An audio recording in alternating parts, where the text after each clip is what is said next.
तो यहाँ पे pair of linear equation in two variable.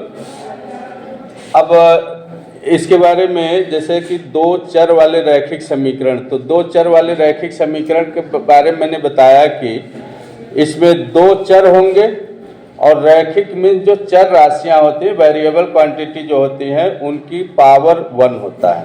जिनमें भी वेरिएबल का पावर 1 होगा उसको क्या कहेंगे?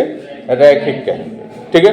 तो अब यहाँ पे अब जैसे हमने इसका जो स्टैंडर्ड इक्वेशन लिखा a1x plus b1y plus c1 बराबर 0। दूसरा मैंने इक्वेशन लिखा a2x plus b2y plus c2 बराबर 0। ये दो हमने रैखिक समीकरण लिख दिया जिसमें x और y वेरिएबल हैं और a b c यह जो है कोई भी वास्तविक संख्या है, रियल नंबर है। ठीक है। यहाँ पे ये जो है a b c ये क्या है? वास्तविक संख्या है, वास्तविक संख्या है। तो इसके पहले यह जानना जरूरी है कि जो रैखिक समीकरण जो होते हैं, लीनियर इक्वेशन, ये हमेशा लाइन रिप्रेजेंट करते हैं, एक सरल रेखा रिप्रेजेंट करते हैं, प्रदर्शित करते हैं। अगर यहाँ पे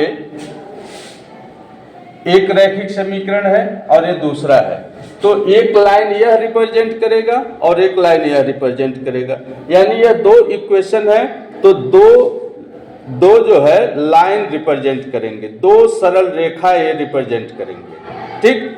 अब इस पे क्वेश्चन पूछता है, इस पे क्वेश्चन पूछता है, दो समीकरण दे देगा और कहेगा बताओ कि ये जो दो लाइन रिप्रेजेंट करती हैं इंटरसेक्टिंग होंगी, मतलब एक दूसरे को काटेंगी, या पैरेलल होंगी, ठीक है, या कोइंसिडेंट होंगी।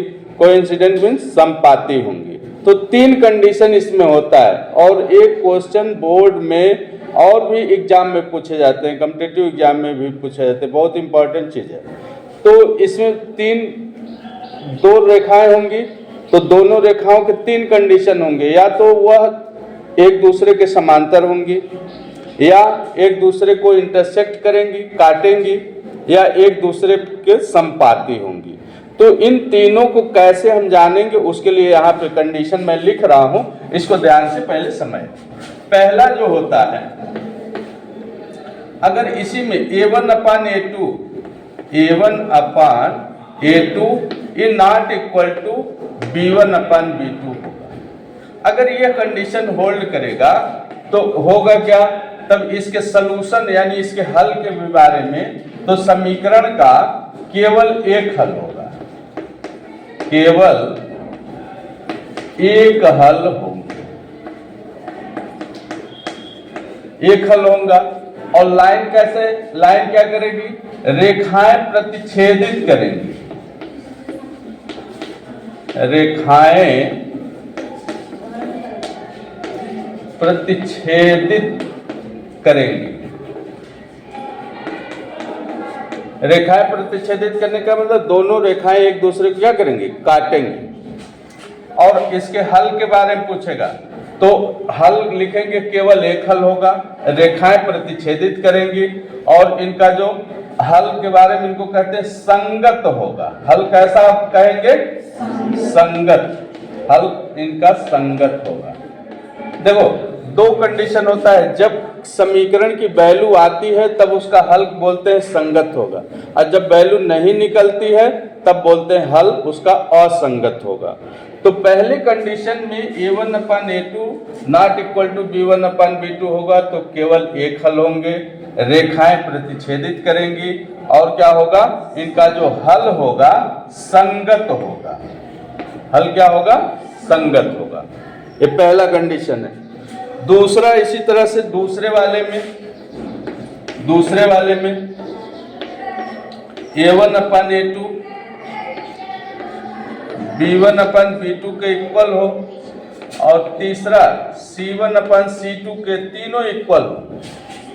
a1 upon a2 equal to b1 upon b2 equal to c1 upon c2। अगर यह कंडीशन होल्ड करेगा, यहां से हम इसको निकालेंगे और यह तीनों इक्वल आ जाएगा, तब तीनों इक्वल आ जाएगा तब इसको कहेंगे कि इसके अनेक हल होंगे, अनेक हल होंगे, अनेक हल होंगे। अब हल के बारे में तो हो गया, इसके रेखाएं कैसे होंगी? रेखाएं समपाती होंगी। रेखाएं कैसे होंगी? समपाती, रेखाएं समपाती होंगी। और इनका हल क्या होगा? हल संगत होगा, हल इनका संगत होगा। तो जब ये कंडीशन होगा तो a1/a2 b1/b2 equal to c1/c2 होगा, तो इनके अनेक हल होंगे और रेखाएं समपाती होंगी और हल कैसा होगा? संगत होगा। ठीक है। अब एक कंडीशन और है, तीसरा कंडीशन। चलो तीसरा कंडीशन अभी इसको हम यहाँ पे लिख दे रहे हैं।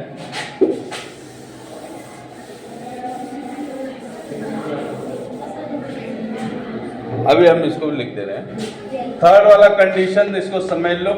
तीसरा कंडीशन में ये होता है कि a1/a2 इक्वल टू b1/b2 और a नॉट इक्वल टू होगा c1/c2। ये कंडीशन होगा। a1/a2 इक्वल होगा b1/b2 के, नॉट इक्वल होगा c1/c2।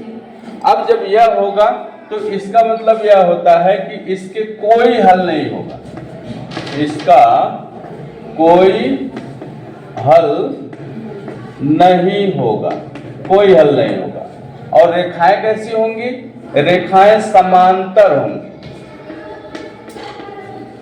रेखाएं समांतर होंगी, रेखाएं समांतर होंगी। और इनका जो हल होगा इनको कहेंगे हल असंगत होगा, असंगत होगा। ये तीन कंडीशन समझ लो, बोर्ड एग्जाम के लिए बहुत इंपॉर्टेंट है, हमेशा पूछे जाते हैं कि तीनों में रेखाओं के बारे में पूछेगा, या तो हल के बारे में पूछेगा, या तो संगत या असंगत के बारे में पूछेगा। तो तीन कंडीशन पहले वाले मैंने बताया कि a1/a2 not equal to b1/b2 होगा, तो हल केवल एक हल होगा, रेखाएं प्रतिच्छेदित करेंगी, हल संगत होगा। दूसरे वाले में तीनों अगर इक्वल होंगे तो अनेक हल होंगे, रेखाएं समपाती होंगी, हल संगत होगा। तीसरा वाला condition a1/a2 equal to b1/b2 not equal to c1/c2 होगा, तो कोई हल नहीं होगा, मतलब समीकरण के कोई हल नहीं होंगे, रेखाएं समांतर होंगी और हल को कैसा कहेंगे? असंगत होगा। अब इसमें मैं एक एग्जाम्पल समझा रहा हूँ, इसको फिर अभी नोट करवा देंगे, लेकिन इसको पहले एग्जाम्पल के माध्यम से पहले समझ लो कि क्या है।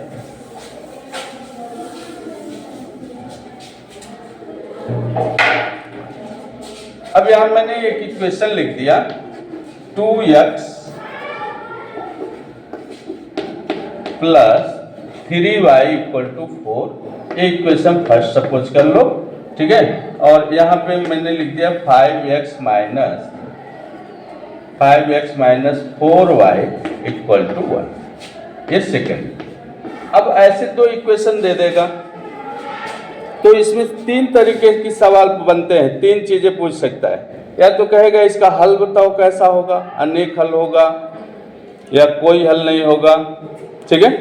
या पूछेगा रेखाओं के बारे में कि रेखाएं प्रतिच्छेदित करेंगी, समपाती होंगी या समांतर होंगी। या तो पूछेगा हल कैसा होगा, संगत होगा कि असंगत होगा। तीन तरीके के सवाल पूछेंगे। कोई भी पूछेगा तो पहले हम क्या करेंगे, ये a1 b1 c1 है, a2 है, b2 है, c2 है, तो यहाँ पे हम a1/a2 निकालेंगे। पहला a1/a2 क्या आएगा? इस तरह से b1/b2 निकालेंगे। b1/b2 क्या होगा? माइनस साइन, तो 3/-4 ले लिए। अब पहले ही यही देख लो कि a1/a2 b1/b2 ये दोनों इक्वल हैं? नहीं इक्वल है। तो इसका मतलब यही पहला ही कंडीशन हमको मिल गया कि a1/a2 not equal to B1 upon B2। Equal नहीं है, अगर इक्वल रहता तो C1 अपन C2 भी चेक कर लेते। तो ये पहले ही देखे कि A1 अपन A2 B1 अपन B2 के इक्वल नहीं है, और जब इक्वल नहीं है तो पहला वाला कंडीशन होल्ड कर रहा है। और पहले वाले कंडीशन में अगर इसका हल क्या क्या इसमें लिख सकते हैं, इसमें लिखेंगे केवल एक हल होगा,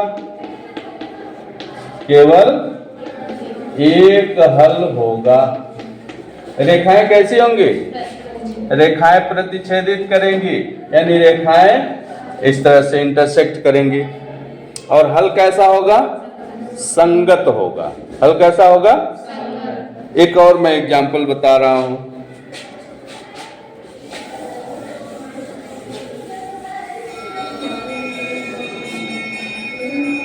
एक और एग्जांपल लेते हैं, चलो। 4x minus 5y minus 2 equal to 0, यहाँ पे ले रहे हैं 3x minus 8x minus 10y और माइनस 5 बराबर। ये दो इक्वेशन मैंने ले लिया, ठीक। इसमें भी उन्हीं तीनों में से कोई प्रश्न पूछ देगा, कहेगा ये बताए रेखाएं कैसी होंगी। तो रेखाएं कैसी होंगी तो फिर हम क्या निकालेंगे, A1 अपन A2 B1 upon B2 C1 अपन C2 निकालेंगे। चलो निकालो। तो यहाँ पे A1 पहले वाले इक्वेशन में A1 B1 C1 है, दूसरे वाले इक्वेशन में A2 B2 C2 है। तो ये लिखो A1 अपन A2 कितना आएगा, 4/8। सिंप्लीफाई भी कर लेंगे। B1 अपन B2 निकाल लो, B1 अपन B2 कितना होगा, -5/-10, -5/-10। सिंप्लीफाई करोगे ये भी आ गया क्या, 1/2। C1 अपन C2 निकालो, अच्छा ये आ गया -2 अपन -5 मीन्स 2/5 आ गया। अब देखो ये दोनों तो बराबर हैं, लेकिन ये C1 अपन C2 बराबर है, तो ये कौन सा कंडीशन होल्ड कर रहा है, A1 अपन A2 बराबर है B1 अपन B2 के, बट यह C1 अपन C2 के बराबर। तो जब ऐसा कंडीशन लिखवाया गया है कि यह बराबर नहीं है, तब क्या होल्ड करता है कि रेखाएं समांतर होंगी। और रेखाएं समांतर का मतलब रेखाएं इस तरह से होंगी। और हल कैसा होगा, कोई हल नहीं होगा, इस समीकरण का कोई हल नहीं होगा। और इसके हल कैसे होंगे, असंगत होंगे। तो मैंने दो एग्जाम्पल बताया और कंडीशन बताया, ये बोर्ड में निश्चित पूछे जाते हैं। अच्छा बोर्ड ही नहीं, इस तरह इससे जो है हर कॉम्पिटिटिव एग्जाम में भी इससे सवाल पूछे जाते हैं। तो ये बहुत महत्वपूर्ण टॉपिक है, ठीक है ना। अब इसको मैं